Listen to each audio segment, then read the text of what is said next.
In June 2018, Respawn Entertainment CEO, Vince Zampella, quite unceremoniously announced their long-awaited Star Wars title, Jedi Fallen Order. Going into the game, my expectations weren't set exceptionally high, as I wasn't entirely sold on the pre-release gameplay. I'm not a fan of the genre, and the very late review embargo just added more fuel to the Mrs. Doubtfire. My underwhelmed opinion of the game didn't change when I started playing, and my motivation to continue was mostly spurred on by a need to create content. However, somewhere along the way, perhaps very gradually, I really warmed to this game, and it went from an afterthought in my game release calendar to a very serious contender for my game of the year. So this is Jedi Fallen Order.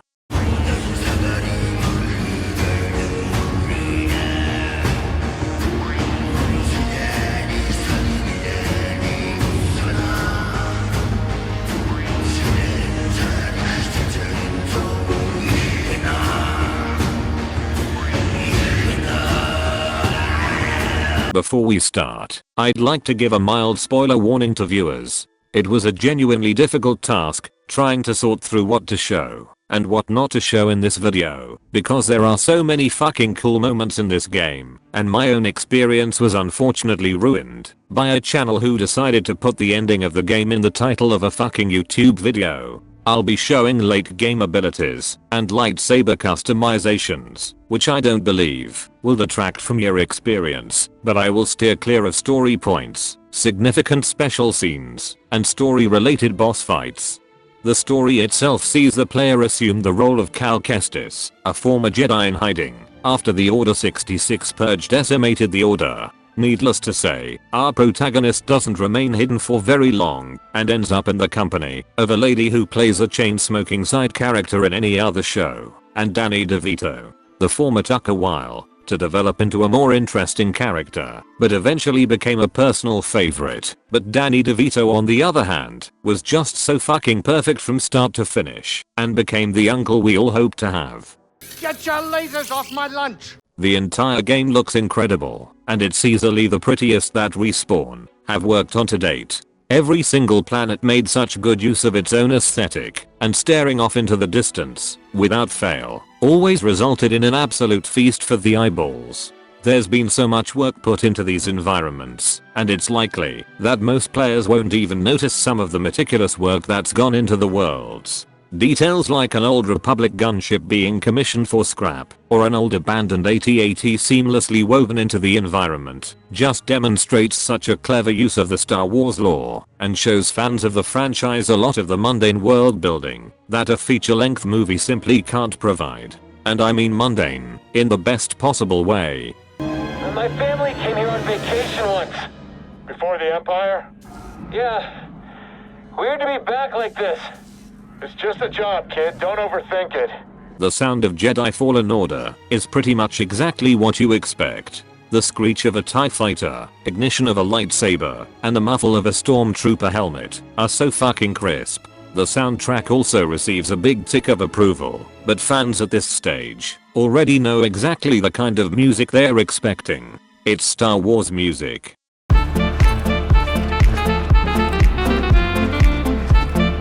Along your journey, you'll meet BD, a droid that will be by your side for the majority of the game, and acts as a way for Cal to think out loud when dialogue is needed.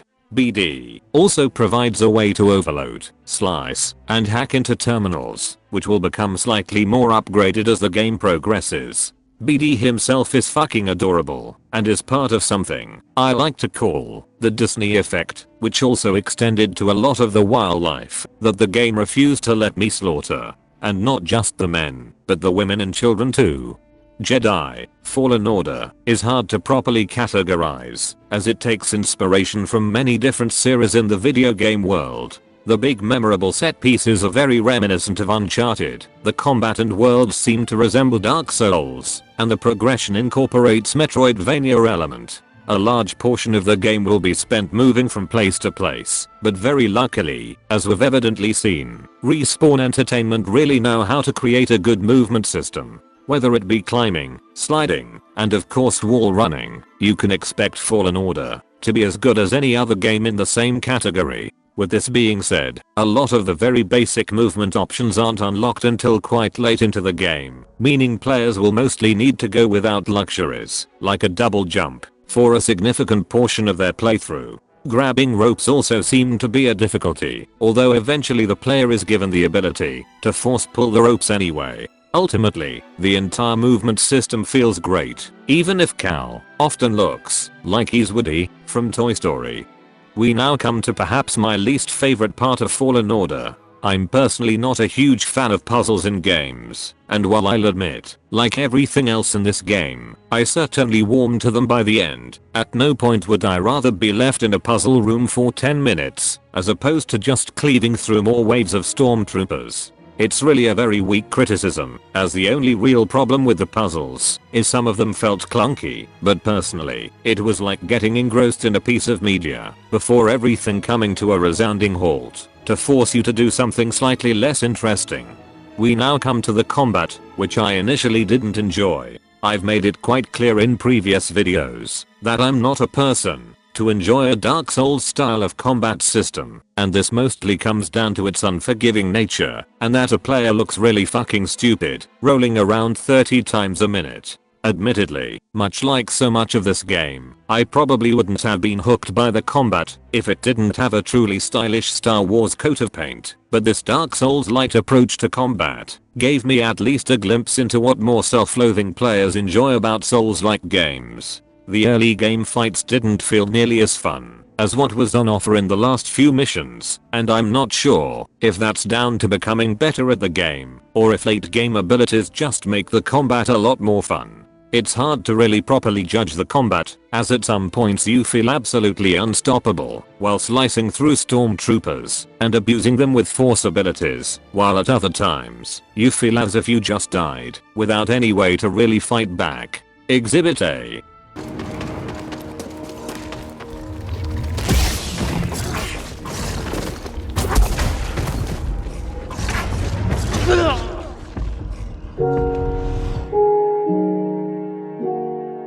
These cheese deaths didn't happen too often, and by late game the combat was exceptional, but getting ganked like this never feels enjoyable by any means.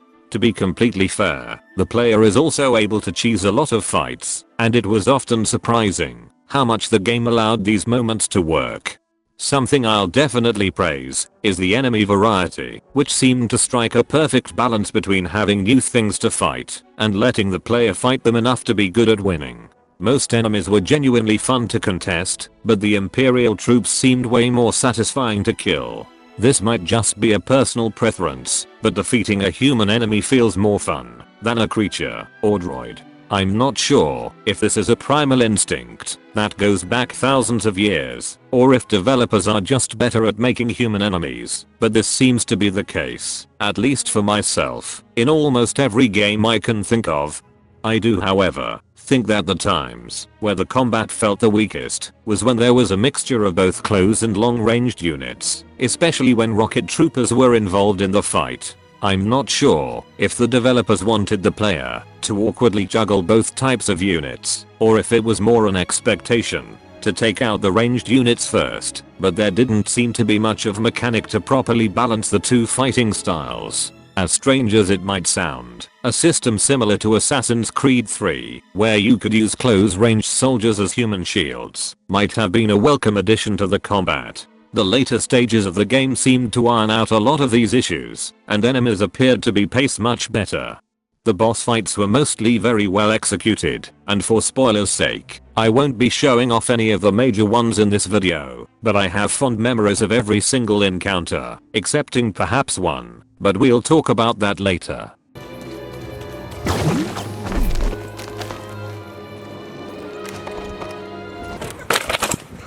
I have crippling depression. Actual progression in Fallen Order can be a mixed bag at times, with some aspects being extremely well done, and others landing at just fine. Abilities are locked behind either story progression, or in the form of a skill tree, which includes force, lightsaber, and survivalist skills to choose from. My main gripe with the skill tree is the same I have with many other games, where some skills are just boosts to health or maximum force, as opposed to being something new and interesting to try. I just want to be excited every time I level up, and not be let down by knowing the strongest choice is a boring increase to a statistic. Developers should know that if given the chance, players will optimize the fun out of a game, and this isn't a criticism of Fallen Order in particular, but more towards skill tree design as a whole. For example, the crown jewel of the whole skill tree is just increased lightsaber damage, which is super underwhelming when the developers could pick from the wide range of abilities from the Star Wars universe. I just heard from the captain. They're coming. Oh, this is it. At least we have the high ground. The cosmetic options, on the other hand, are found as collectibles throughout the world, which is in itself fine, but I'm not really a person who considers collectibles as much more than filler content. Regardless, I did pick up anything I saw, although because of the Metroidvania-like game element, players are expected to revisit locations once they have unlocked newer abilities in order to get to once inaccessible areas. The cosmetics themselves are fine, but they are really the equivalent of reskinned colors, as opposed to more interesting full overhauls. This isn't something I minded much about the paint job on the ship, or the color of BD, but only having different poncho options for Cal was a bit of a letdown in all honesty, when compared to The Force Unleashed, that came out 11 years ago, and featured a unique outfit for almost every single mission. Players might find what's on offer here to be unfortunately lackluster. The lightsaber is probably the best area of customization, with every part able to be changed, and later giving the player access to a generous amount of color options and lightsaber styles. I think something that is often not talked about enough when looking at a game is how the developers have ensured the quality of life is up to an acceptable standard. For the most part, Fallen Order handles this well. Falling off of the map will simply take a small portion of the player's health and respawn them immediately before the jump. No bullshit loading screens or punishing checkpoints are involved in a simple miscalculation, which I cannot praise more highly. Other times this isn't so good. In the vein of Dark Souls, players need to find places to rest in order to restore health items and save a checkpoint. Most of the time, this didn't prove to be an issue, but on one particular boss fight, which I found to be arguably the hardest in the game, the respawn location was an entire minute away from the fight itself, meaning when I died over 10 times attempting to beat the boss, 10 whole minutes were spent just running back for another attempt. I have nothing against hard boss fights, even if it takes a high number of attempts to finally overcome, but I thought games were past the point of waiting more than 20 seconds to get back into a boss fight, or putting unskippable cutscenes at the beginning. I seriously don't give two fucks about how much of a hardcore masochist Dark Souls veteran you are. Telling players to just get good is such a stupid way of looking at a genuine quality of life issue. I want to be fighting the enemy in the game, not the game itself. My dick fell off! I think what won me over more than anything were the special moments in Fallen Order. Moments that you can talk about with your friends, because they are so pivotal in the story and memorable as a gameplay experience. Most people will remember talking to their friends about Skyrim, and the big moments like waking up to the Dark Brotherhood, becoming a werewolf, or which side on the Civil War they decided to take. Fallen Order does the same thing, and the big set pieces live up to moments from the Uncharted series, or even the greatest scenes from the Star Wars movies themselves. I just wish I could talk more about these areas, because they are such amazing selling points, but a good comparison is to look at the hype as fuck scene at the end of Rogue One and know that there were several points throughout my playthrough where I felt that same level of excitement. With further reflection, I might even go as far to say that perhaps the story itself wasn't as good as many of the movies, but I think I ended up caring about the characters a lot more than those featured in the films, even when I wasn't expecting to do so initially. Fallen Order really surprised me in how much I ended up warming to its characters, its gameplay systems, and its setting. It made me slowly flip from actively not enjoying myself to considering it a serious Game of the Year contender, and it makes me happy that after so many years of disappointing, and frankly insulting Star Wars games, we finally have one, on this generation, to be proud to play. I consider Respawn Entertainment to be one of the most talented studios around today, and after its success with Titanfall, the record-breaking launch of Apex Legends, and now Fallen Order, I'm now convinced that they could tackle any genre they desire, and have it easily contend with the best offerings from any other studio. Fallen Order was an excellent 11-hour experience, and it's so damn refreshing to see a game by Electronic Arts not feature even a single microtransaction. Credit where credit is due, Electronic Arts did right by Respawn Entertainment and enabled them to make this exceptional game a reality. I can understand if many players aren't willing to pay full price for a game that isn't too long without doing optional content, but Fallen Order will be a long time investment for the company, both as a title players will excitedly play for years to come, and as a shining reminder that Electronic Arts can genuinely publish a truly exceptional game.